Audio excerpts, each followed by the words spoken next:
For over a century, science has tried to explain how humans evolved on Earth. But there are gaps, strange gaps, sudden jumps in intelligence, unexplained genetic mutations, and one question that refuses to disappear. What if the first humans were not from Earth? This is not a conspiracy theory. This is not a claim that aliens built the pyramids or that little gray men landed in Roswell and shook hands with the government. Those stories exist and you can find them easily, and they are not what this is. This is something quieter and more serious than that.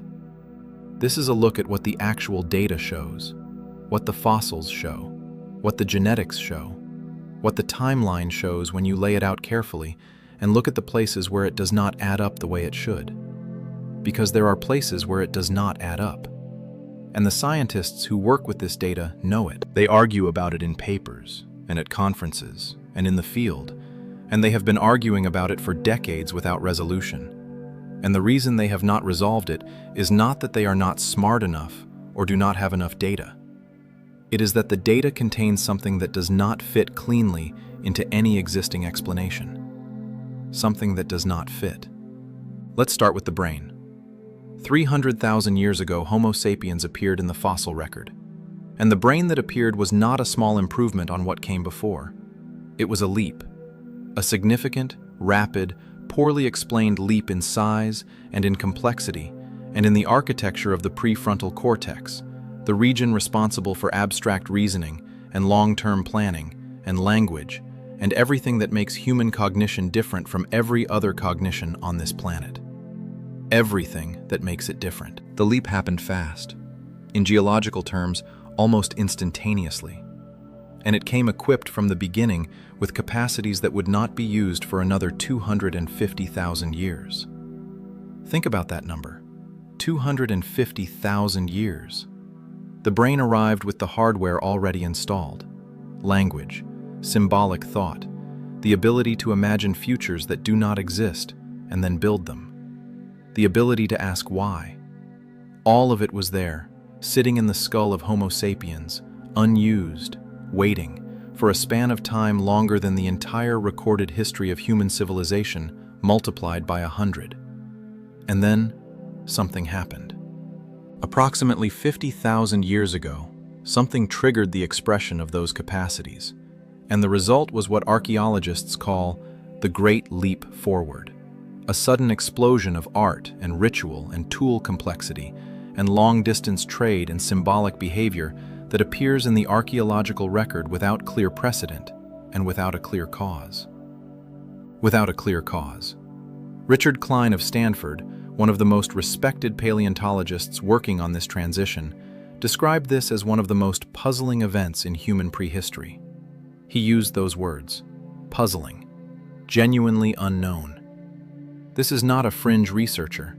This is a mainstream scientist describing a mainstream problem that has not been solved. Now let's go to the genetics. In 2010, Svante Pääbo and his team at the Max Planck Institute published the first draft sequence of the Neanderthal genome. It was one of the most significant scientific achievements of that decade, and it contained a finding that changed how scientists think about human origins. Neanderthals and modern humans had interbred, not just once, multiple times, in multiple regions, over tens of thousands of years. And the result is that most people alive today outside of sub-Saharan Africa carry between 1 and 4% Neanderthal DNA, a permanent record written into the genome of a mixing that happened in the deep past. Written into the genome. But here is what is less often discussed in the popular accounts of this discovery. The interbreeding was not symmetrical. When scientists examined the direction of genetic flow, what they found was that human DNA flowed into Neanderthals far less than Neanderthal DNA flowed into humans. And certain regions of the human genome showed almost complete absence of Neanderthal DNA, as if those regions were protected, as if mixing in those areas produced offspring that did not survive or did not reproduce. As if those regions were protected. Mark Ackerman from the University of Arizona, who worked on comparative genomics of this period, described these empty regions as suggesting something about incompatibility between the two lineages that goes deeper than simple reproductive isolation. That the pattern is more consistent with what you see when two populations have been separated not for tens of thousands of years, but for much longer. For much longer. How much longer is the question that does not have a clean answer. In 2013, another team from the Max Planck Institute published results from a 330,000-year-old hominin fossil found in the Cima de los Huesos cave in Spain. The mitochondrial DNA from that fossil did not match Neanderthals as expected. It matched Denisovans, a separate hominin group known only from a finger bone found in Siberia. Known only from a finger bone. This result was so unexpected that the researchers spent months checking and rechecking before publishing, because it meant that the pattern of human evolution in the period before 50,000 years ago was not a clean branching tree, but something much more complicated. A web of populations meeting and mixing and diverging in ways that the fossil record had not predicted, and that the simple narrative of linear human evolution does not accommodate. Geneticist David Reich from Harvard, who has spent his career mapping ancient human DNA, wrote in his book, Who We Are and How We Got Here, that the genomic data has revealed a human past far more complex than anyone imagined 20 years ago, that the mixing events are multiple, and some of them involve populations we have not yet found in the fossil record. Ghost populations that left their mark in our DNA without leaving bones we can find. Ghost populations. He used that phrase, ghost populations, lineages that contributed to the modern human genome and that we cannot identify because we have not found their remains. Because we have not found their remains. This is where the question that the science will not ask out loud begins to form. Not the question that says, aliens. That question is too simple, and it closes more doors than it opens. The question that forms is this: if human evolution involved multiple mixing events with populations that we cannot locate in the fossil record, and if the human brain arrived with capacities that lay dormant for 250,000 years before being expressed, and if the genetic distance between modern humans and our nearest evolutionary relatives is in certain regions of the genome anomalously large, and if that gap appeared rapidly in geological terms, what is the most complete explanation that accounts for all of these things together?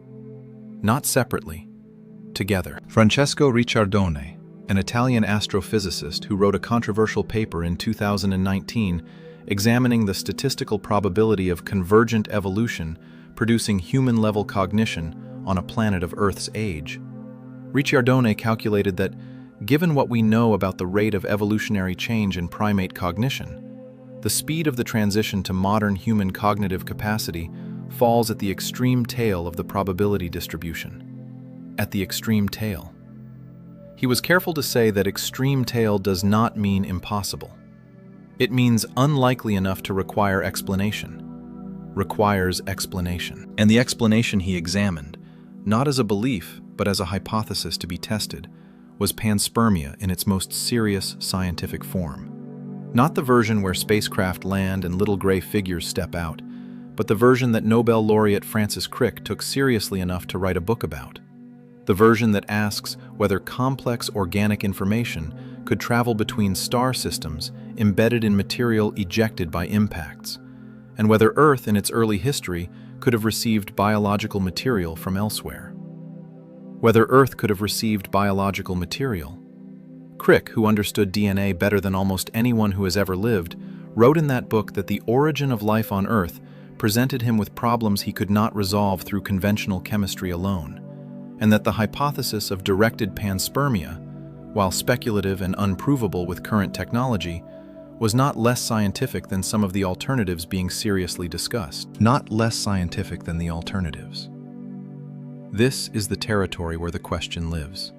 Not in the tabloids, not in the documentaries with dramatic music and blurry photographs. In the papers and in the careful thinking of researchers who look at the data and find that the data, honestly examined, contains more than the standard story tells. Contains more. In 2023, a team from the University of Cambridge published a reanalysis of genetic data from early Homo sapiens populations in Africa using new methods that allowed finer resolution than previous studies.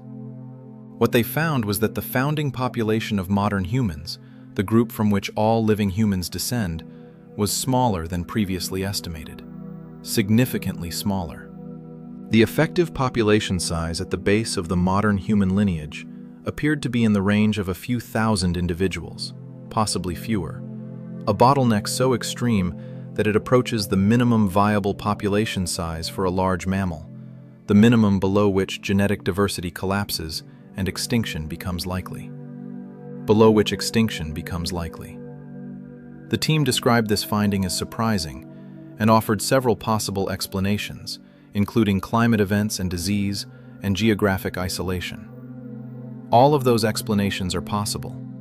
All of them are also incomplete, because none of them explain where those few thousand individuals came from, or why their descendants expanded so rapidly once the bottleneck ended. Why their descendants expanded so rapidly. Eske Villerslev from the University of Copenhagen, who is one of the leading figures in ancient DNA research, and who was not involved in that Cambridge study, said in an interview that the picture emerging from ancient genomics is one of human origins that is more fragile and more contingent than the popular story suggests, that we came remarkably close to not existing at all on multiple occasions, and that what pulled us through each of those near extinctions is not fully understood. Not fully understood. This is the honest position of the science. Not that humans came from another planet. The science does not say that, and it would be wrong to claim it does. What the science says is that the story of human origins contains verified anomalies that have not been explained. That the timeline contains events that are difficult to account for through known mechanisms alone. That the genetic data contains signatures of populations and mixing events and bottlenecks that do not fit cleanly into the standard narrative. And that the question of what exactly happened in the period between 300,000 years ago and 50,000 years ago remains genuinely open. Remains genuinely open. And in that openness lives the question. Not as an answer, as a question. What if the trajectory of human evolution was influenced by something that standard evolutionary biology has not yet accounted for?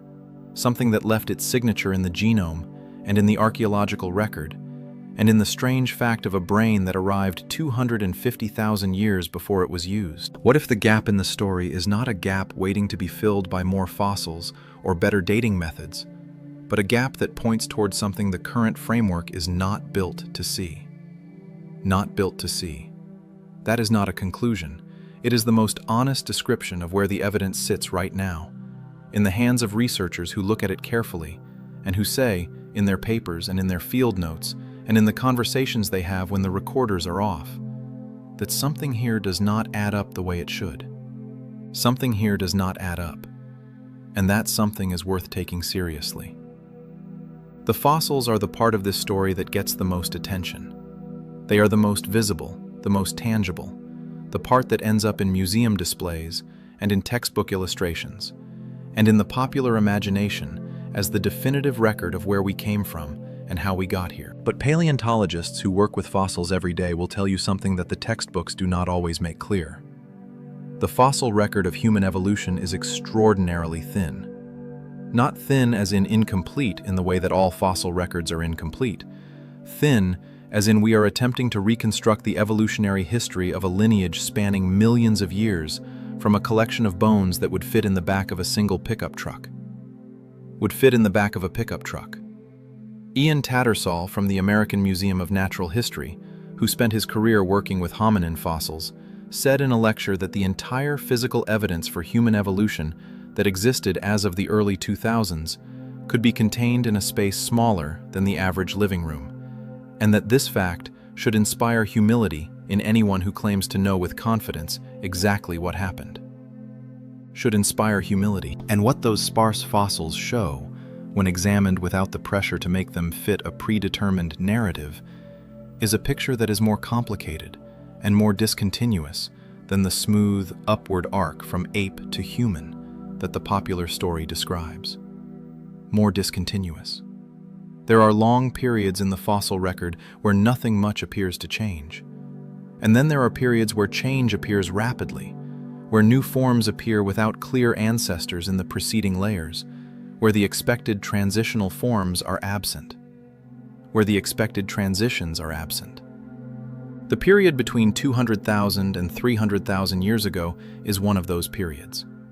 The fossils we have from that time are fragmentary, and their interpretation is contested, and the transition to anatomically modern Homo sapiens is, in the words of Chris Stringer from the Natural History Museum in London, who has spent 40 years studying it, still not fully resolved. Still not fully resolved.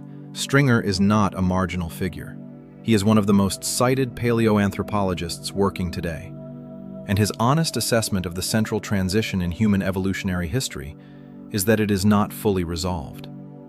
Not fully resolved.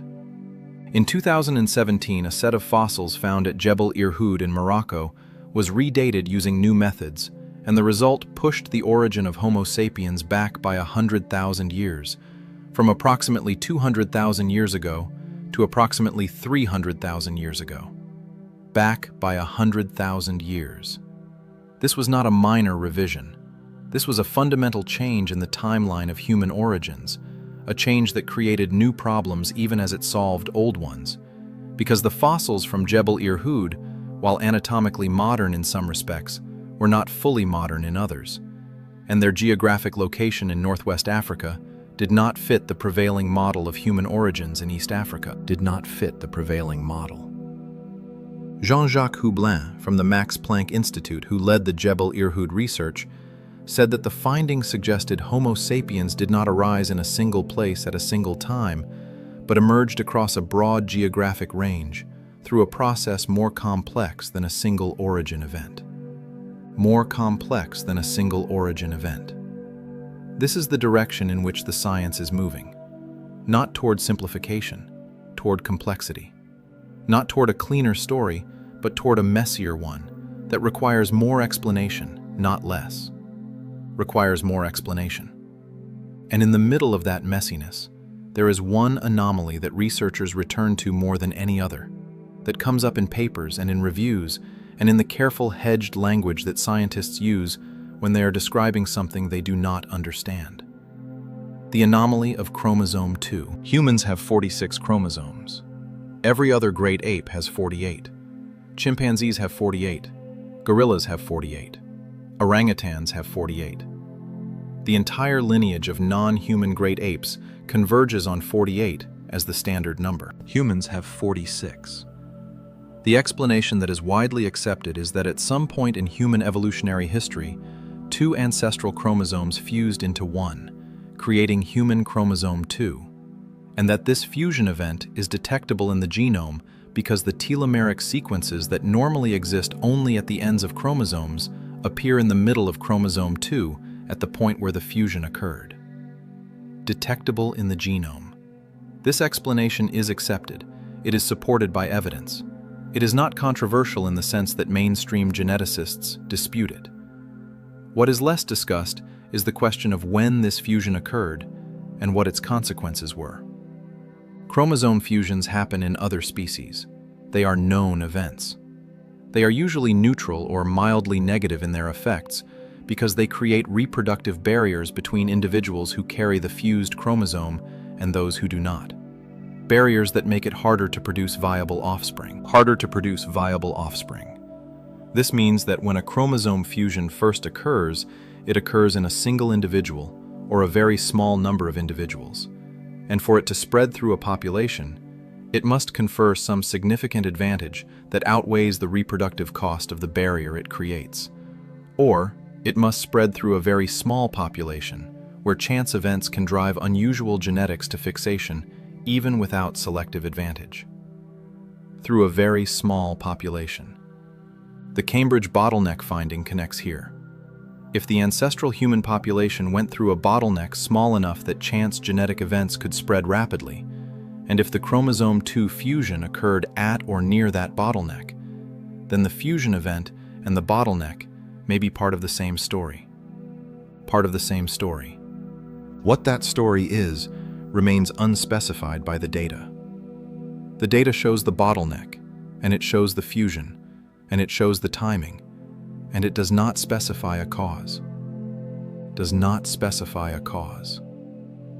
Nathaniel Comfort from Johns Hopkins, who writes about the history and philosophy of genetics, said in an essay that the human genome contains what he called an embarrassment of anomalies, things that are explicable individually, but that taken together create a picture that strains the standard narrative in ways that have not been adequately addressed. An embarrassment of anomalies. He was not suggesting aliens.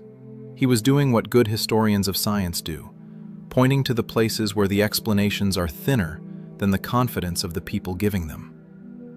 Thinner than the confidence. There is another anomaly that lives at the intersection of genetics and neuroscience, and that is rarely discussed outside of specialist literature. The gene FOXP2. FOXP2 is sometimes called the language gene, which is an oversimplification, but it is a gene whose function is closely connected to the fine motor control required for speech and to aspects of syntactic processing in the brain. And mutations in it produce severe language impairments in humans. Produce severe impairments. What is interesting about FOXP2 in the context of human origins is its evolutionary history. The version of the gene found in modern humans differs from the version found in chimpanzees at two specific positions. Those two changes appear to have occurred in the human lineage after the split from chimpanzees, and they appear to have been subject to strong, positive selection, meaning they spread rapidly through the population because they conferred a significant advantage. Spread rapidly because they conferred advantage. Wolfgang Inard from the Max Planck Institute, who published the original comparison of human and chimpanzee FOXP2 sequences, found that the human version showed signs of having been selected more recently than most genetic changes that differentiate humans from chimpanzees, possibly within the last 200,000 years, and possibly more recently than that. Possibly more recently. And Neanderthals had the same human version. This is the detail that complicates the story further. When the Neanderthal genome was sequenced, their FOXP2 was found to be identical to the modern human version at the positions that differ from chimpanzees. Which means either that Neanderthals also had language-related capacities, which would revise significantly the picture of Neanderthal cognitive sophistication, or that the human version of FOXP2 was shared between the lineages through the interbreeding that the genome data shows occurred. Shared through interbreeding. Or the gene was present in the common ancestor. If it was present in the common ancestor, then it predates the split between the lineages, which is estimated at somewhere between 500,000 and 800,000 years ago. And it predates the Great Leap Forward by the same margin. And it raises the question of why a gene associated with language capacity was present in both lineages for hundreds of thousands of years before either lineage showed unambiguous evidence of language use in the archaeological record. Why it was present so long before it was used. The dormancy problem again. Capacities present, but unexpressed. Hardware installed, but not running. Biology prepared for something that would not happen for hundreds of thousands of years. Prepared for something that would not happen for hundreds of thousands of years. Terence Deacon from Berkeley, who has spent his career studying the co-evolution of language and the brain, described this pattern in his book, Incomplete Nature, as one of the most profound puzzles in evolutionary biology. That human cognitive capacities appear in some respects to be overdetermined, to exceed what natural selection acting on Pleistocene hunter-gatherers would be expected to produce, and that the standard adaptationist explanations for their origin are less complete than is generally acknowledged. Less complete than generally acknowledged. Deacon was not arguing for extraterrestrial intervention. He was arguing for a more sophisticated understanding of how evolution works in the case of human cognition, one that goes beyond simple adaptationist storytelling. Beyond simple adaptationist storytelling. But the observation he is making, that human capacities exceed what the environment they evolved in would require, is an observation that serious researchers keep making from different directions and with different emphases, and that does not go away when examined carefully. Does not go away. In 2018, a paper appeared in the journal Progress in Biophysics and Molecular Biology, authored by a group of researchers including Edward Steele from the C.Y. O'Connor Institute in Australia and Chandra Wickramasinghe from the Buckingham Centre for Astrobiology. The paper proposed that the Cambrian explosion, the sudden appearance of complex animal body plans approximately 500 million years ago, could be partially explained by the arrival of genetic material from space, from viruses and other biological material that exists in interstellar space, and that rains continuously onto planetary surfaces. Genetic material from space. The paper was controversial. Many scientists criticized its methodology and its conclusions. Wickramasinghe, in particular, has a long history of heterodox proposals about panspermia that mainstream scientists regard with skepticism. But the paper was published in a peer-reviewed journal, and it was signed by 33 researchers from institutions in multiple countries, and the dating made it more complicated. When the fossils were dated, they turned out to be surprisingly recent, somewhere between 200 and 300,000 years ago, meaning that Homo naledi was alive at approximately the same time as early Homo sapiens. Two species of the genus Homo, living at the same time in the same part of Africa, one with a brain a third the size of the other and primitive anatomy and possible mortuary practices. The other anatomically modern with a large complex brain and capacities that would not be expressed for another 250,000 years. The implications of Homo naledi for understanding human evolution have not been fully worked out. The field is still absorbing the discovery. But what it adds to the picture is another layer of complexity, another indication that the human evolutionary story is not a single line moving upward, but a web of lineages with different anatomies and different capacities existing simultaneously and interacting in ways we are only beginning to understand. John Hawks from the University of Wisconsin, who was part of the Homo naledi discovery team, wrote that the find requires a fundamental rethinking of what we thought we knew about human evolution in Africa, that the simple story of a single evolving lineage is clearly wrong, and that the real story involves multiple lineages with complex relationships that the fossil record has only partially captured. This rethinking is happening not just in paleoanthropology, but in genetics, where ancient DNA is revealing a past more complex than anyone predicted, and in archaeology, where new dating methods and new sites are producing findings that keep pushing the boundaries of what we thought was possible for ancient humans and their relatives.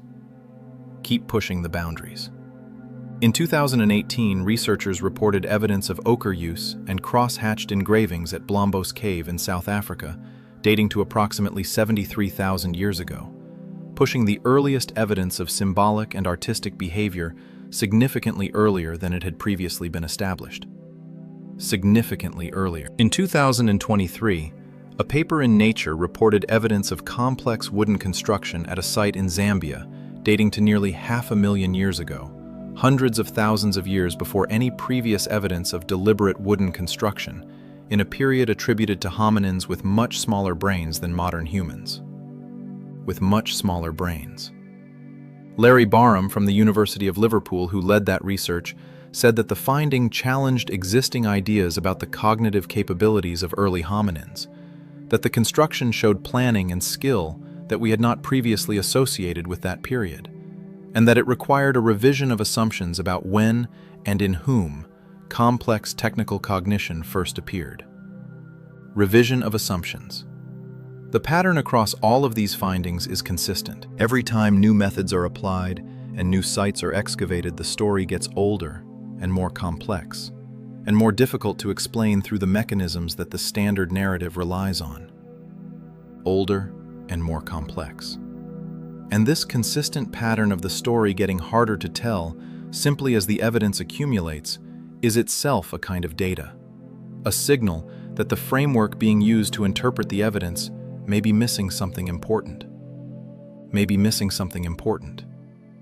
In 1968, astronomer and cosmologist Fred Hoyle one of the most brilliant and most controversial scientists of the 20th century, gave a series of lectures at Cambridge that were later published under the title, The Nature of the Universe.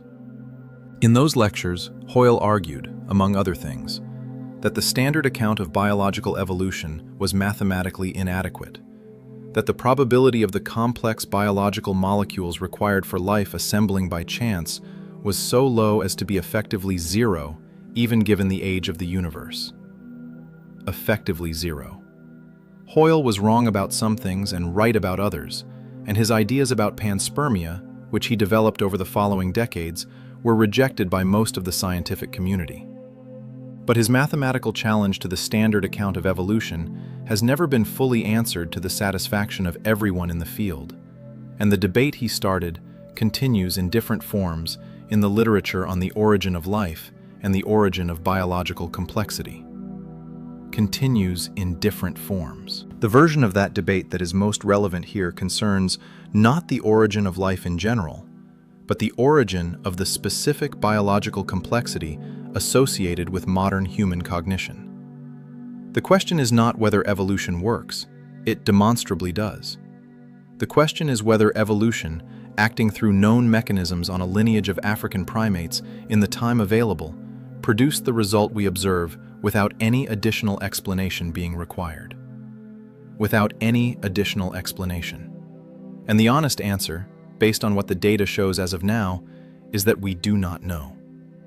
We do not know, not because the question has been examined and found unanswerable, because the question in its full form, taking all the anomalies together rather than addressing each one separately, has not been given the systematic attention it deserves from researchers with the tools and the data to address it properly. Has not been given systematic attention. There are institutional reasons for this. Science advances through specialization, and the anomalies in the human evolutionary record are distributed across different specialties: paleontology and genetics and neuroscience and archaeology and linguistics. And the researchers in each specialty tend to see their particular anomaly in isolation from the others and to address it with the tools of their specialty without necessarily connecting it to the larger pattern. Without connecting to the larger pattern. And there are social reasons. The question of human origins is not just a scientific question. It is a question that carries enormous cultural and philosophical weight, and that connects to deeply held beliefs about human nature, and human uniqueness, and human destiny. And researchers who push too hard on the anomalies risk being associated with ideas that are outside the mainstream in ways that can be professionally costly. Professionally costly. Michael Cremo, who is not a mainstream scientist, but who spent years cataloging anomalous findings in the archaeological and paleontological record, wrote a controversial book called Forbidden Archaeology, in which he documented hundreds of cases of evidence that does not fit the standard timeline of human evolution, and that has been, in his account, ignored or dismissed rather than engaged with. Ignored rather than engaged with. Most mainstream scientists regard Cremo's work with skepticism, and much of his evidence is disputed. But the sociological observation he makes, that anomalous findings in science are sometimes buried by the weight of institutional consensus rather than resolved by evidence, is an observation that is not unique to him. Not unique to him. Thomas Kuhn made the same observation in The Structure of Scientific Revolutions in 1962, that normal science proceeds by ignoring or explaining away anomalies rather than treating them as signals that the framework may need revision, and that framework revision only happens when the anomalies accumulate to a point where they can no longer be managed within the existing paradigm. No longer managed within the paradigm.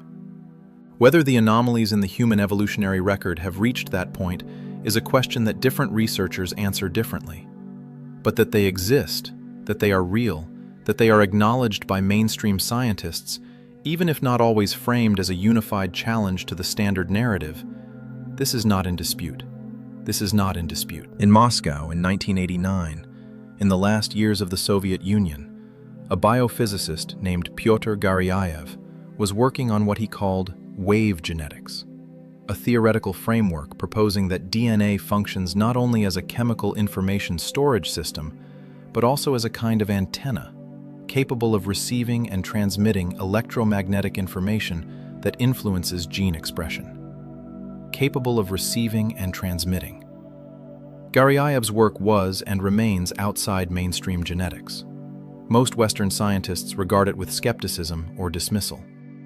The Soviet and later Russian scientific tradition within which he worked has a different relationship to heterodox ideas than the Western mainstream, and some of his claims have not been replicated or independently verified. Not replicated or verified. But the underlying question he was asking, whether biological systems have informational properties that go beyond what standard molecular biology accounts for, is a question that is being asked in different and more rigorous forms by researchers at the frontier of biophysics and systems biology. Being asked in more rigorous forms. Dennis Noble from Oxford, who spent his career working on systems biology and who wrote a book called The Music of Life, argued that the gene-centric view of evolution that has dominated biology since the modern synthesis is incomplete. That the organism is not simply the vehicle for gene transmission, but an active agent in its own evolution, and that the informational architecture of living systems has properties that reductionist molecular biology does not capture. Properties that reductionism does not capture. Noble was not talking about aliens. He was talking about the need for a more complete theory of biological information. But information is precisely what is at stake in the question of human origins. Because what makes humans different from other primates is not primarily anatomical. The anatomical differences are real, but they are smaller than the behavioral and cognitive differences they produce. What makes humans different is the information processing capacity of the brain, the way it stores and retrieves and combines and generates information in ways that no other biological system on this planet does. In ways no other biological system does. And where that information processing capacity came from, how it arose so rapidly, and why it arrived apparently prepared for uses it would not find for hundreds of thousands of years, is the question at the center of the anomaly.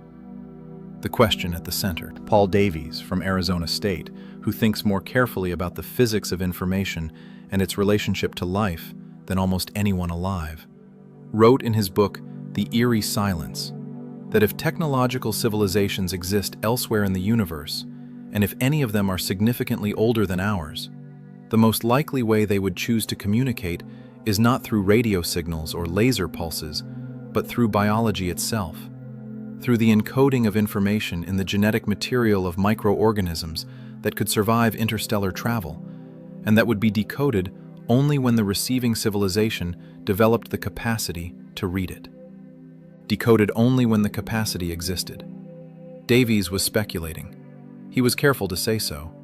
He was exploring the logical space of possibilities rather than making claims about what has actually happened. But the speculation is grounded in real physics and real biology, and it points toward a possibility that is stranger and more interesting than the simple alien astronaut story. A possibility in which the information that makes humans human might have a history that extends beyond this planet, not through visitation, but through the deep physics of how biological information propagates through the universe. Through the deep physics of propagation. This possibility cannot be confirmed with current technology. It also cannot be ruled out. And the inability to rule it out is not a trivial thing. It means that the honest description of the current state of knowledge about human origins includes acknowledging that the full explanation may involve mechanisms and histories that extend beyond the framework that has been used to look for it.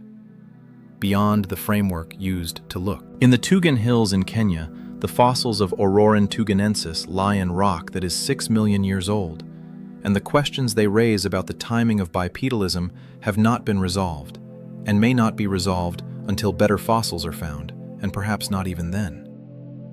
May not be resolved. In the caves of South Africa, the remains of Homo naledi lie in passages so narrow that recovering them required selecting researchers for small body size. And the questions those remains raise about cognition and mortuary behavior in a small-brained hominin contemporary with early Homo sapiens have not been resolved. Have not been resolved. In the genome of every living human, the signature of the chromosome 2 fusion sits in the middle of the second largest chromosome, and the questions it raises about when it occurs. In 2020, a paper appeared in the journal Genome Biology and Evolution, authored by Giulio Genovese from the Broad Institute and colleagues, examining a class of genetic elements called human-specific duplications, regions of the genome that were duplicated specifically in the human lineage after the split from chimpanzees, and that are associated with human brain development. Human-specific duplications associated with brain development. These duplications are interesting for several reasons. They are human-specific, meaning they appeared in the human lineage and not in the lineages of our nearest relatives. They are associated with genes involved in the development of the neocortex, the region of the brain responsible for the higher cognitive functions that distinguish humans. And they appear to have been subject to positive selection, meaning they spread rapidly because they conferred an advantage. But the mechanism by which these duplications arose is not fully understood. Segmental duplications of this kind can arise through several mechanisms, including errors in DNA replication and recombination events, and the movement of transposable elements. And in the human lineage, the rate of segmental duplication appears to have been elevated compared to other ape lineages. Evan Eichler from the University of Washington, who has spent his career studying segmental duplications in the human genome, said that the pattern of human-specific duplications is one of the most striking features of the human genome, that it reflects a period of genomic creativity, his word, that produced many of the genetic changes associated with human cognitive uniqueness, and that the mechanisms driving it are not fully understood. Genomic creativity. The word creativity is interesting, coming from a molecular geneticist in a scientific paper. It is not a word that usually appears in that context. It signals something about the phenomenon being described, that it is not easily captured by the standard language of random mutation and selection. Not easily captured by standard language. The elevated rate of segmental duplication in the human lineage, the human-specific changes in genes associated with brain development, the rapid increase in brain size and complexity, the chromosome 2 fusion, the FOXP2 changes, the dormant capacities that appear before they are used. All of these are genomic events that happened in the same lineage over a period of a few million years, and that together produced a result unlike anything else in the history of life on this planet. Unlike anything else in the history of life. Unique outcomes require explanation, not in the sense that they must involve mechanisms outside of physics and chemistry. In the sense that when something genuinely unprecedented occurs, when a lineage produces a result with no parallel in the history of its planet, the explanation for how that result was produced deserves to be examined with corresponding seriousness. In Chicago in 1984, at a conference on the evolution of human cognition, a young researcher named Patricia Churchland gave a talk that created controversy not because of its conclusions, but because of its framing. Churchland, who would go on to become one of the most influential philosophers of neuroscience, asked the conference to consider the possibility that the brain did not evolve to understand the universe, but to survive in it, and that these two things might be very different, and that the extraordinary human capacity for abstract reasoning in mathematics and science might be a byproduct of neural architecture that evolved for other purposes entirely. A byproduct of architecture evolved for other purposes. This is a hypothesis with a long history in cognitive science. The idea is that capacities like mathematical reasoning and musical ability and metaphysical speculation did not evolve because they were directly selected for, because they increased reproductive fitness in the Pleistocene, but because they are side effects of neural architecture that was selected for other reasons. Architecture that turns out to be capable of much more than it was originally built to do. This is sometimes called the spandrel hypothesis, after a term introduced by Stephen Jay Gould and Richard Lewontin in a famous 1979 paper. The idea borrowed from architecture that some features of biological organisms are structural byproducts of other adaptations, rather than adaptations in their own right. Structural byproducts. The spandrel hypothesis is a genuine scientific proposal, and it has been seriously debated. But it has a problem when applied to human cognition that is not always acknowledged clearly. The problem is scale. If human cognitive capacities are byproducts of neural architecture that evolved for other purposes, then those byproducts are extraordinarily extensive. Language and mathematics and music and art and science and philosophy and technology, and the ability to model other minds, and the ability to plan across generational timescales, and the ability to construct and inhabit fictional worlds. If all of these are byproducts of architecture built for something else, then the original architecture was vastly more powerful than it needed to be for its original purpose. Vastly more powerful than needed. A scalpel that turns out to also be able to perform surgery, play the violin, solve differential equations, and write poetry is not well described as a scalpel whose extra capabilities are incidental byproducts of its scalpelness. It is something else, whose relationship to scalpelhood requires more explanation. Alfred Russel Wallace, who independently conceived of natural selection at the same time as Darwin, had this problem and took it seriously. Wallace believed that natural selection was sufficient to explain almost everything about human evolution, but not quite everything. That the upper registers of human intelligence, the capacities that far exceed what survival on the Pleistocene savanna would require, pointed towards something additional. Darwin disagreed. Darwin believed natural selection was sufficient.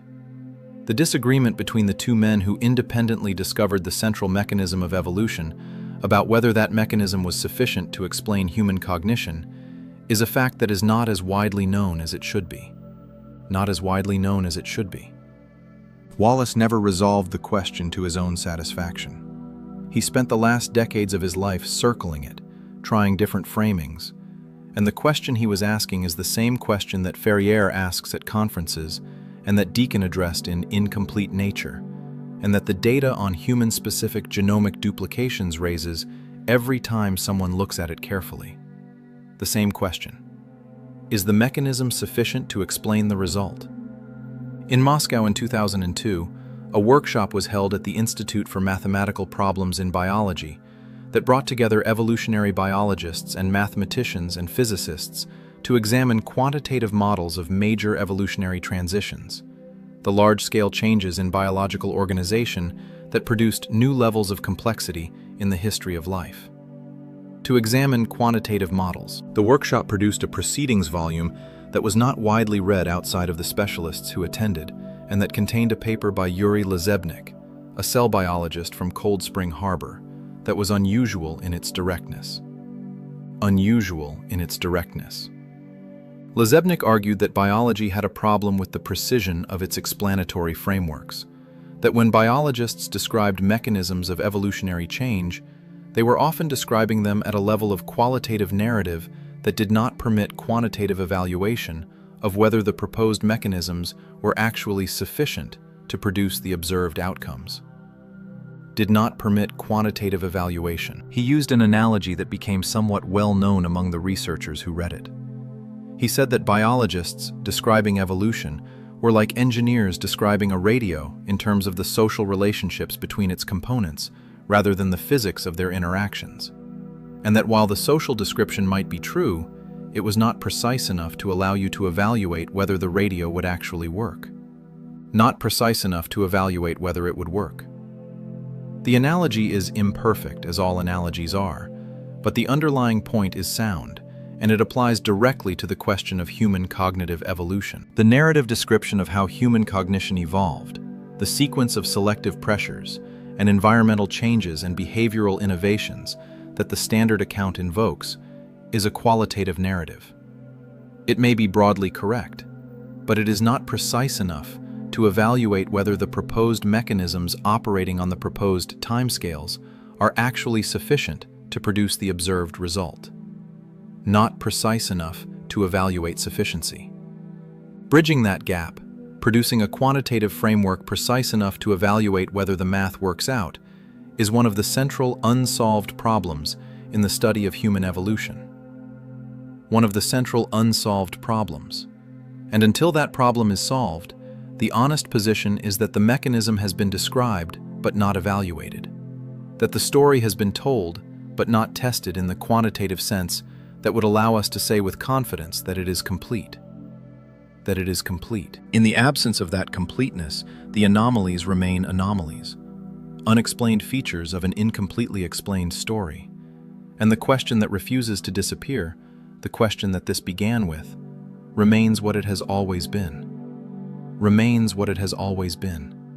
Not an answer dressed up as a question, a real question, one whose honest answer at this moment in the history of science is not yes and not no, but something more interesting and more uncomfortable than either. We are still looking. We have not found the bottom of this yet, and the bottom, when we find it, may be deeper than we expected, and may require a framework larger than the one we currently have to see it clearly, may require a larger framework. The first humans stood on the African savanna 300,000 years ago, with brains built for something they would not do for another 250,000 years, and looked up at a sky full of stars that they did not yet have the language to name. Full of stars they could not yet name. And the question of what exactly they were, and where exactly what they were, came from, is a question that their descendants are still asking with all the tools that those dormant capacities eventually produced, still looking at the same sky, and finding in it not answers, but better questions. Still finding better questions. That is where this ends. Not with a revelation, with the shape of what we do not know, held carefully, examined honestly, neither dismissed nor exaggerated, treated with the seriousness it deserves. The seriousness it deserves. There is a laboratory in San Diego where a researcher named Alison Muotri runs experiments that most of his colleagues find either fascinating or deeply unsettling, depending on how they think about the boundary between science and the questions science is not supposed to ask directly.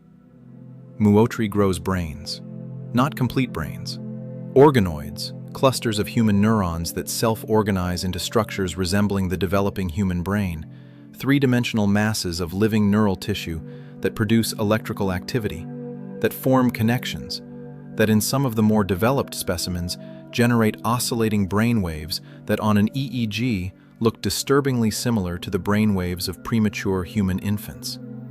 Similar to premature infant brain waves, Muotri uses these organoids to study neurodevelopmental disorders and to test drugs, and to understand the genetic basis of human brain development. And the work is genuinely important and genuinely rigorous, and is published in the best journals and funded by serious institutions. Published in the best journals. But alongside the medical applications, Muotri has been doing something else with his organoids that has attracted attention from outside the usual readership of neuroscience papers. He has been introducing the Neanderthal version of genes into human organoids. Introducing Neanderthal genes. Specifically, he has been using CRISPR gene editing to replace the modern human version of certain genes with the versions found in the reconstructed Neanderthal genome, and then growing organoids from those edited cells and comparing their development and their electrical activity and their structure to organoids grown from unedited modern human cells, comparing structure and activity. The results are preliminary and the interpretations are cautious, and Muotri is careful to say that organoids are simplified models that do not replicate the full complexity of brain development. But the preliminary results show differences. Organoids carrying Neanderthal versions of certain genes develop differently from modern human organoids. Their structure is different in specific ways. Their electrical activity is different. The pattern of neural connectivity that forms as they develop shows differences that are measurable and consistent across multiple experiments. Measurable and consistent.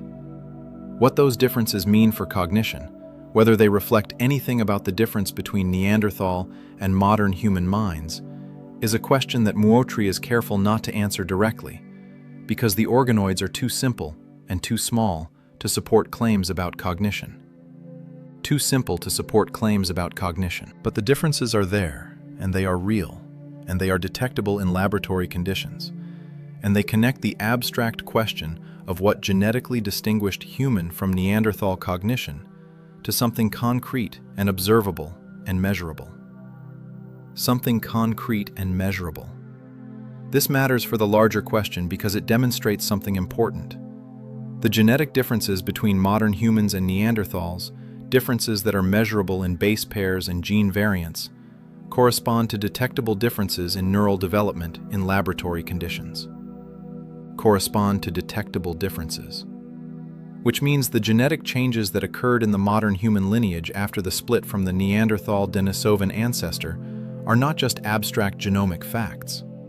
They are changes that had real consequences for the way brains develop, and the way neurons connect, and the way electrical activity organizes itself. Real consequences for brain development.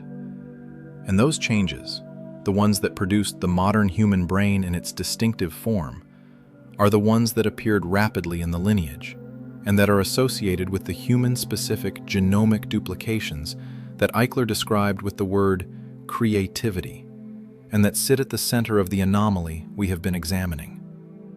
At the center of the anomaly. In Leipzig, at the Max Planck Institute for Evolutionary Anthropology, Svante Pääbo has spent 30 years sequencing ancient DNA and reading the genomic record of human evolution. And his work has produced more concrete knowledge about the deep history of the human lineage than any other single research program in the history of the field. More concrete knowledge than any other. Pääbo received the Nobel Prize in Physiology or Medicine in 2022 for this work. And in the press conference after the announcement, he was asked what he thought was the most important unresolved question in the field he had spent his life building. The most important unresolved question. He said that the question he found most compelling was what made modern humans different from Neanderthals. Not anatomically, cognitively. Because the anatomical differences are real but modest, and do not obviously explain the enormous difference in outcome. Neanderthals survived for hundreds of thousands of years. They made tools, they controlled fire, they buried their dead, they used pigments. They were not simple creatures, they were not simple. And yet they did not build civilizations. They did not develop writing or agriculture or science or the cumulative technological progress that has transformed the planet in the 10,000 years since the agricultural revolution. They lived and they survived, and they were replaced. They were replaced. What was the difference? Pääbo said he did not know. He said the genomic data pointed toward differences in specific genes related to brain development and neural connectivity, but that translating those genetic differences into a cognitively meaningful difference was a problem that had not been solved, and that solving it was the central challenge for the next generation of researchers in his field. The central challenge for the next generation. This is the Nobel laureate who has done more than anyone to establish the genomic foundation of the question, saying at his Nobel press conference that the central question is not yet answered. Not yet answered. In 2014, a philosopher of biology named Kim Sterelny published a book called The Evolved Apprentice that proposed an answer to the question of human cognitive evolution that is more sophisticated than either the standard adaptationist account or the various heterodox alternatives. More sophisticated than the alternatives. Sterelny's argument is that human cognition did not evolve primarily through genetic change, but through the coevolution of genes and culture. That human ancestors created learning environments for their offspring that progressively increased in complexity, and that this progressive increase in the complexity of the learning environment drove genetic changes that enabled more complex learning, which enabled more complex environments, which drove more genetic changes in a positive feedback loop that could, in principle, generate very rapid cognitive evolution. A positive feedback loop. This is a serious proposal, and it has been seriously engaged with in the literature. It offers a mechanism that could in principle account for the speed of human cognitive evolution without invoking anything outside of standard evolutionary theory. In principle, could account for the speed, but it has a problem that is not always acknowledged clearly. The feedback loop that Sterelny describes requires that the learning environment became more complex before the genetic changes that enabled more complex learning occurred, because otherwise, there would be nothing to drive the genetic changes. Which means the first steps in the feedback loop happened before the genetic changes that would later amplify the process. The first steps happened before the genetic changes.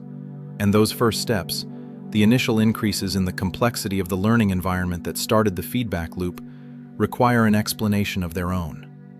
They require that something changed in the behavior of early hominins before the genomic changes associated with modern human cognition had occurred.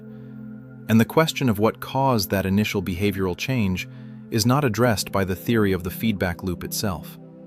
Not addressed by the theory itself. It is the same structure as the dormancy problem approached from a different direction. In Sterelny's framework, the behavioral change came first, and the genomic change followed. In the dormancy problem, the genomic change came first, and the behavioral expression followed. In both cases, there is a gap between the change and its apparent cause that the standard framework does not fully bridge. A gap the standard framework does not bridge. In 2021, a paper was published in the journal Frontiers in Psychology by a team led by Liane Gabora from the University of British Columbia that attempted to model the cognitive transition associated with the Great Leap Forward using computational methods. Model the cognitive transition. Gabora's model proposed that the transition was driven by a shift in what she called the structure of the cognitive search space, a change in how the brain explored the space of possible thoughts and associations, from a more localized search that stayed close to immediate perceptual reality to a more global search that could make connections across distant conceptual domains. From localized to global search. This shift in the model produced the explosion of symbolic and creative behavior that characterizes the archaeological record after 50,000 years ago, because it enabled the kinds of associative leaps that art and metaphor and narrative and religion and science all require. The kinds of leaps that creativity requires. The model is abstract, and its connection to specific neural mechanisms is not fully established, and it raises as many questions as it answers. But it points towards something that several researchers approaching this question from different directions have converged on: that the transition may have involved a qualitative change in the architecture of cognition, rather than simply a quantitative increase in processing power. A qualitative change in architecture. Not more of the same, but something different in kind. A reorganization of how the brain searched its own representations, that produced capabilities that were not present before in even rudimentary form, and that could not be predicted by extrapolating from what came before. Could not be predicted by extrapolating. This is the kind of transition that is difficult to explain through gradual natural selection, because gradual natural selection operates on small, incremental changes, each of which must individually confer an advantage. And it is not obvious what the intermediate steps between a cognitive architecture that searches locally and one that searches globally would look like, or why each intermediate step would be selectively advantageous. Why each intermediate step would be advantageous. Francisco Ayala from UC Irvine, who was one of the most respected evolutionary biologists of his generation, wrote before his death that the evolution of language was the single most important and least understood transition in human evolutionary history. That the standard accounts invoked plausible mechanisms without demonstrating that those mechanisms were sufficient, and that the gap between what we can explain and what we need to explain was larger than was comfortable to acknowledge. Larger than comfortable to acknowledge. Ayala was a geneticist and an evolutionary biologist and a devout Catholic, and he spent his career thinking carefully about where the boundaries of evolutionary explanation lay and where they did not. And his assessment of the language transition, from someone who believed deeply in both evolution and in something more than evolution, is worth holding alongside the assessments of researchers who approach the question from different starting points. Worth holding alongside other assessments. Because the question of human origins is one where the data and the philosophy and the deeper questions about what kind of explanation is sufficient are all entangled in ways that make it genuinely difficult to evaluate from any single perspective. Genuinely difficult from any single perspective. In 1973, Jacques Monod, the French biochemist and Nobel laureate who wrote Chance and Necessity, one of the most influential books about the philosophical implications of molecular biology, argued that the evolution of life on Earth was a unique event. that the probability of it occurring was so low that its occurrence should be regarded as essentially miraculous in the statistical sense. Essentially miraculous in the statistical sense. Monod drew from this the conclusion that humans are alone in the universe, that the combination of events that produced life here was so improbable that it is vanishingly unlikely to have occurred elsewhere, and that this aloneness should be faced honestly, rather than comforted by false hopes of cosmic companionship. That aloneness should be faced honestly. This position, the position that human existence is a statistical accident in an otherwise dead universe, is one response to the anomalies in the evolutionary record. It says that the anomalies are real, but that their explanation is chance, that improbable things happen, and that the explanation for human cognitive uniqueness is that we are the beneficiaries of an extraordinarily improbable sequence of events. The beneficiaries of improbability. But this explanation, while logically coherent, is in a certain sense not an explanation at all. It says that the anomaly occurred because anomalies occur, which is true but uninformative, and it closes the question rather than answering it. Closes rather than answers. The alternative, the position that the trajectory of human evolution reflects regularities rather than accidents, that there are mechanisms at work that we have not yet fully understood, that the result was in some sense prepared for by the conditions that preceded it, is the position that the data seems to push toward when examined without the prior commitment to either of the standard options. The position the data pushes toward. Neither pure chance nor supernatural intervention, but something more interesting than both. Something in the deep interaction between chemistry and physics and information and time that produces complexity in ways we are still learning to describe. Something we are still learning to describe. On the night of July 20th, 1969, when Neil Armstrong stepped onto the surface of the moon, the astronauts of Apollo 11 carried with them a silicon disk containing messages from 73 world leaders, a small physical record of human civilization placed on another world for reasons that were partly symbolic and partly practical, and partly something that does not have a precise name. Partly something without a precise name. The disk is still there. On the sea of tranquility, in the sunlight and the vacuum of a world without weather or biology or anything that would disturb it. Still there. And if something found it, something that did not know what humans were or where they came from, the disk would tell them something about human language and human civilization and human aspiration, but it would not tell them how humans came to exist. What chain of events on a small planet orbiting an ordinary star produced creatures capable of building the machines that carried the disk to where it rests. Would not tell them how humans came to exist. That question the disk does not answer. Neither do we, yet, fully. The fossils are thin, and the genome is partially read, and the mathematical models are imprecise, and the key transitions are not fully explained, and the anomalies persist, and the researchers most qualified to evaluate them say, in papers and in hallways and in press conferences after Nobel Prizes, that the central questions are not yet answered. Not yet answered. And in that not yet, in that space between what we know and what we need to know to fully account for what we are, the question lives. Quiet. Serious. Pointed at the sky the way humans have always pointed at the sky, not because the answer is there, but because looking up is what humans do when they are asking the questions that matter most. What humans do when asking what matters most. There is a cave in Indonesia called Liang Bua.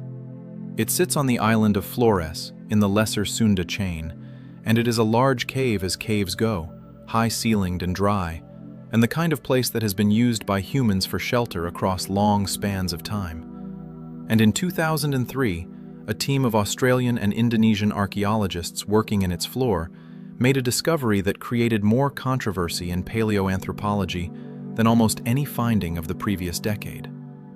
More controversy than almost any finding. They found a skeleton. A nearly complete skeleton of an adult female hominin who had lived approximately 18,000 years ago, which is very recent in geological terms, recent enough that Homo sapiens had been present in Southeast Asia for tens of thousands of years by the time she died. Recent enough that Homo sapiens was already there. But she was not Homo sapiens. She stood approximately 1 meter tall. Her brain was approximately 400 cubic centimeters in volume, roughly a third the size of a modern human brain, and comparable to the brain of Homo erectus, or of the Australopithecines that preceded the genus Homo by millions of years. Comparable to much earlier hominins. And she was 18,000 years old. The team named her species Homo floresiensis and nicknamed the individual Hobbit. And when the discovery was announced, it immediately raised a question that the standard timeline of human evolution had not prepared anyone to ask. How is it possible that a small-brained hominin with anatomy more similar to Homo erectus than to modern humans was alive on an island in Southeast Asia 18,000 years ago, at a time when anatomically modern humans had been spreading across the planet for tens of thousands of years, and when every other archaic hominin lineage was supposed to have been extinct for considerably longer? Every other archaic lineage was supposed to be extinct.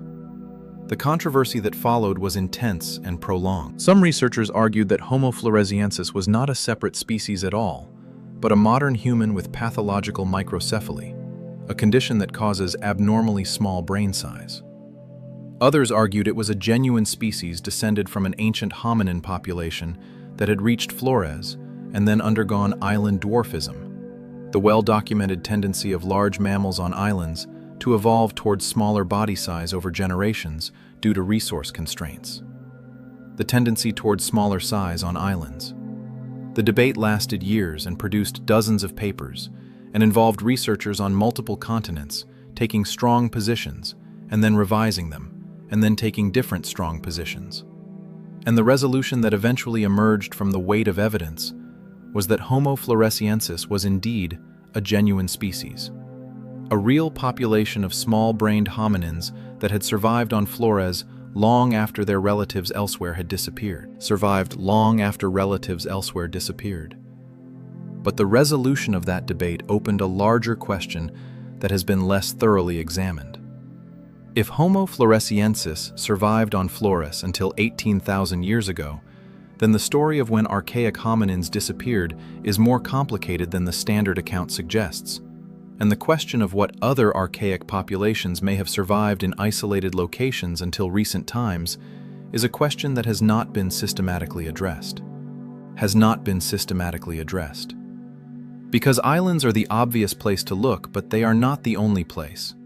And the history of isolated human populations on larger landmasses contains stories that are harder to evaluate, but that point in directions that researchers have been reluctant to follow. In Siberia in 2010, the finger bone from Denisova cave that gave the Denisovans their name was analyzed by Pabo's team, and the genome it yielded was so different from both modern humans and Neanderthals that it had to be attributed to a previously unknown hominin population. The Denisovans are known almost entirely from their DNA. The physical remains are a finger bone, and a few teeth, and a piece of skull fragment. Everything we know about their distribution, their relationships with other hominins, their contribution to the modern human genome, comes from the DNA they left in those fragments and in the genomes of their modern human descendants. Everything from the DNA. And that DNA tells a story that has continued to surprise. Denisovan DNA is found in highest concentrations in the populations of Melanesia and Australia and the Philippines and other parts of island Southeast Asia and the Pacific, which means that the Denisovans ranged across a vast geographic area, from the Altai Mountains of Siberia, where Denisova Cave is located, to the islands of Southeast Asia and the Pacific. A vast geographic area. This is an extraordinary range for a population known from a finger bone and a few teeth. And the distribution of Denisovan DNA in modern populations suggests that there was not one mixing event between Denisovans and the ancestors of modern Melanesians and Australians, but multiple events. And that different Denisovan populations may have been involved, populations that were genetically distinct from each other, suggesting that the Denisovans were not a single homogeneous group, but a diverse lineage spread across a large geographic range. A diverse lineage across a large range. Sharon Browning from the University of Washington, who has done extensive analysis of Denisovan DNA in modern populations, found evidence for at least 2 distinct Denisovan populations that contributed to the modern human genome, one more closely related to the Denisovans from the Altai, and one more distantly related, suggesting a deep split within the Denisovan lineage that has not been captured in the physical fossil record, because the physical fossil record consists of a finger bone. A deep split not captured in the fossil record. The implication is that there was an entire world of archaic hominin diversity that the fossil record has barely touched. Populations with distinct evolutionary histories and distinct contributions to the modern human genome that left their traces in our DNA, but not in recoverable bones. Barely touched by the fossil record. This is the ghost population problem that David Reich identified, and it is more extensive than the term ghost suggests. These are not faint traces. The Denisovan contribution to the genome of Melanesians is 4 to 6%, which is a substantial genetic legacy from a population we know almost nothing about. Substantial from a population we know almost nothing about. In Papua New Guinea and in the Aboriginal Australian population, there are individuals carrying Denisovan DNA and Neanderthal DNA and genetic signatures from at least one other archaic population that has not been identified. A third ghost that shows up in the genomic analysis without any corresponding physical evidence. A third ghost. Murray Cox from Massey University in New Zealand, who has worked extensively on the ancient population genetics of the Pacific region, said in a lecture that the human story in the Pacific and in Southeast Asia is substantially more complex than the model of a single wave of modern humans sweeping in from Africa and replacing everything in their path. That the genomic data suggests multiple waves and multiple mixings and survivors of archaic populations contributing to the gene pool in ways that we are still characterizing. Still characterizing. The word still is doing a lot of work in that sentence, because these are not new populations being characterized for the first time. These are populations whose DNA is present in living humans, in the genomes of millions of people alive today, and the fact that we are still characterizing their contribution, that we cannot yet fully describe the archaic populations whose DNA these people carry, speaks to how far the understanding of human origins is from complete. How far from complete. In the highlands of Papua New Guinea, there are oral traditions among some groups describing encounters with beings called Ebu Gogo, small, hairy creatures said to live in the forest and to have approached human settlements occasionally before disappearing. The descriptions are vague, and the traditions are culturally embedded, and drawing scientific conclusions from oral traditions is methodologically fraught.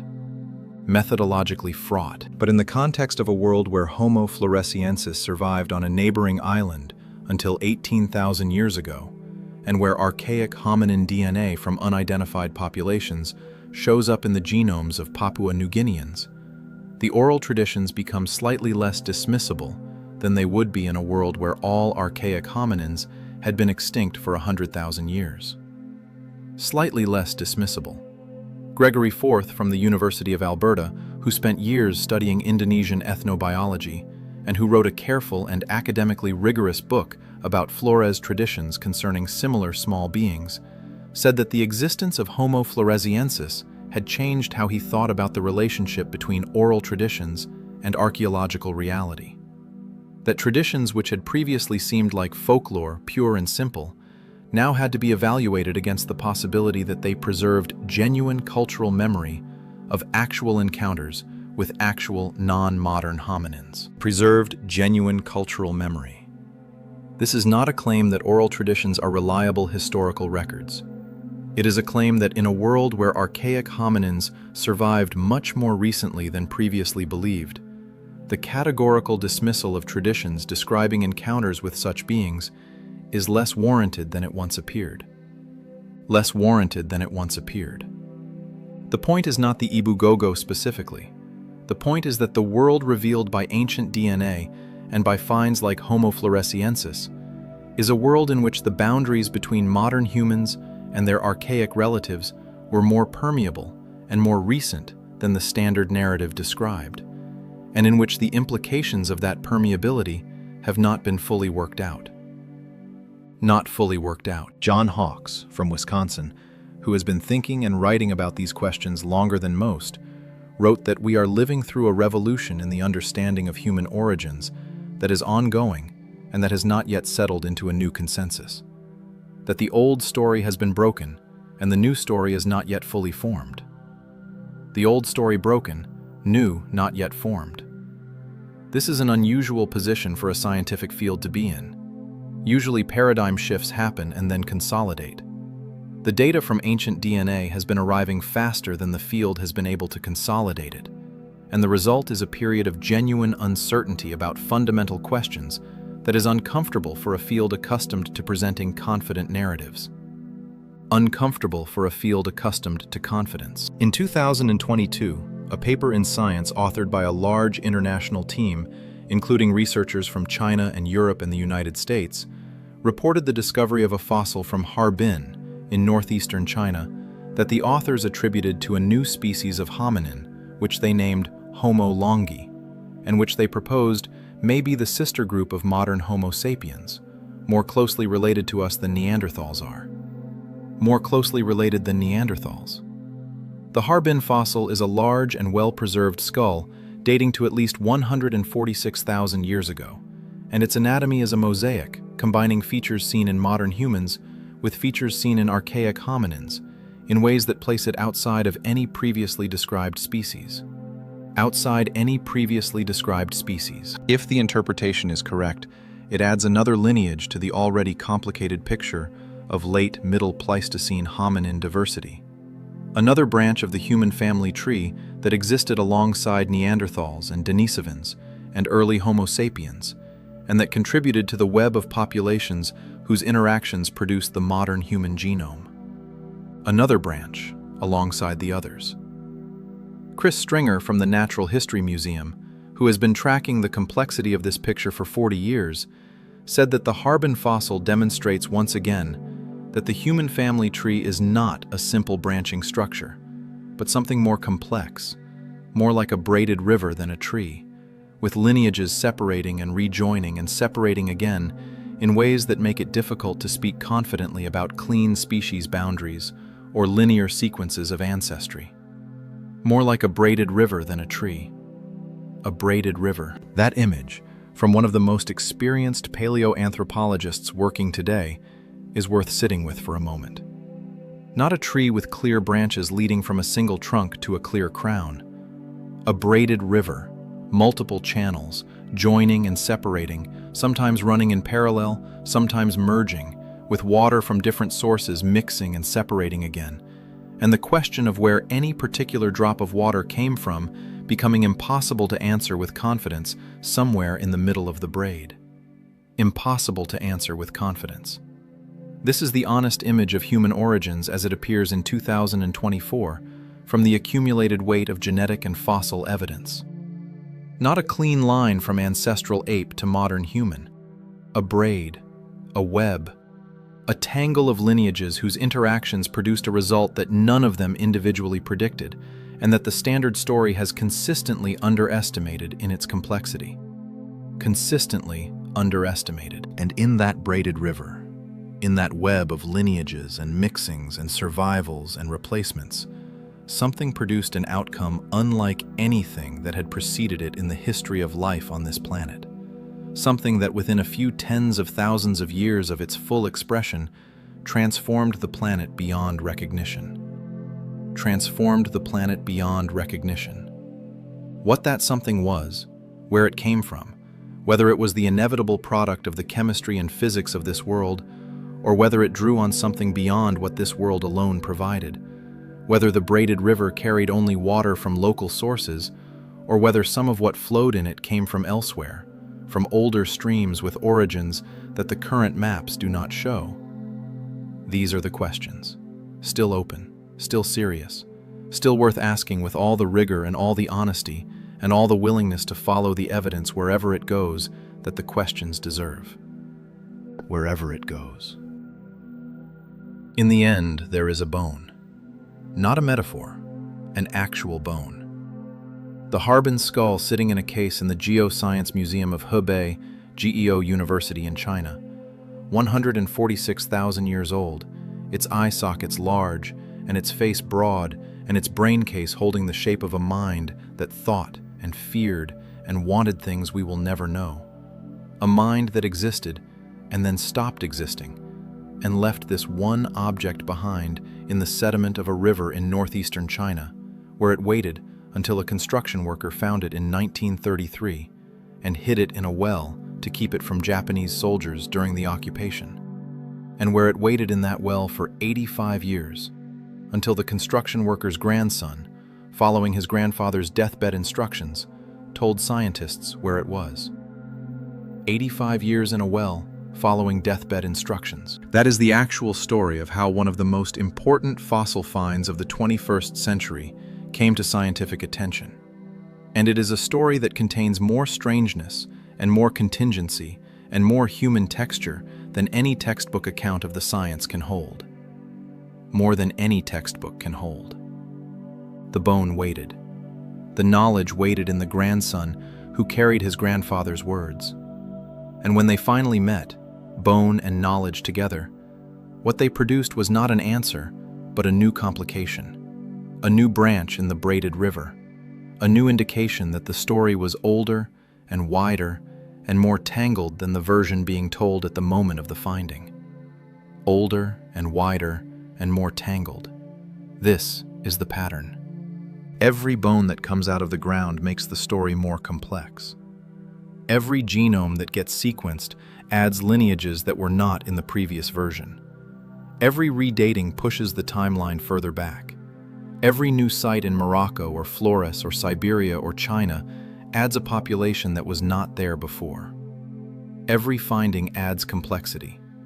And the story that results from all of this complexity, the honest story that holds all of it without forcing it into a shape it does not fit, is a story about creatures that should not exist. That is not poetic exaggeration. It is what the data shows when examined without the prior commitment to making it reassuring. A lineage that evolved a brain with capacities it would not use for hundreds of thousands of years. A genome that carries signatures of populations we cannot find. A cognitive transition that happened without clear cause. A chromosome that fused at a time and in a way that the math of population genetics makes difficult to account for. A species that emerged from a founding population small enough to be functionally extinct by the standards applied to other large mammals. A set of mental capacities that exceed by an extraordinary margin what the environment they evolved in would have selected for. Exceed by an extraordinary margin. All of that is in the data. All of it is real. And the honest position, the position that takes the data seriously without forcing it to say more than it says and without looking away from what it does say, is that we do not yet have a complete explanation for what we are. We do not have a complete explanation, not an almost complete explanation with a few loose ends. A genuinely incomplete explanation with questions at its center that have not been answered, and that in some cases have not been asked with the full seriousness they deserve. Questions at the center. The question this began with, what if the first humans were not from Earth, is not that question. It is a pointer toward that question, a way of making visible the gap between the story we tell and the story the evidence supports, a way of holding open the space where the explanation is missing rather than filling it with something that fits the shape of the space but has not been verified to be true. Holding open the space. Because the space matters. Not because it will be filled by spacecraft or by ancient astronauts or by any of the stories that the popular imagination reaches for when official explanations feel incomplete, but because the space is real, because the gap between what we know and what we need to know to fully account for what we are is a real gap and not a small one, and because what fills it when we finally have the tools and the evidence to see it clearly may be stranger and more interesting than either the standard story or its popular alternatives. Stranger than either alternative. That is not a promise. It is a description of where the investigation stands. Carl Sagan wrote in Cosmos that somewhere, something incredible is waiting to be known. And he meant it not as reassurance, but as a statement about the relationship between the current limits of knowledge and the size of what remains beyond them. A statement about the proportion between what we hold and what the universe contains. Between what we hold and what the universe contains. In the case of human origins, the proportion is humbling. We hold bones and genes and dates and models and narratives and the accumulated effort of generations of researchers who gave their careers to these questions and who produced real knowledge, genuine knowledge, knowledge that is worth having and worth defending against the distortions of people who would replace it with simpler stories. Real knowledge worth having.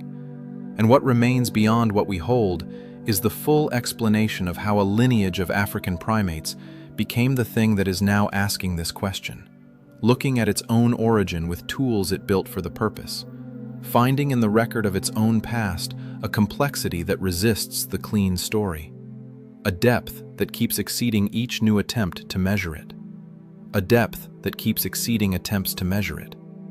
The skull from Harbin waited 85 years in a well.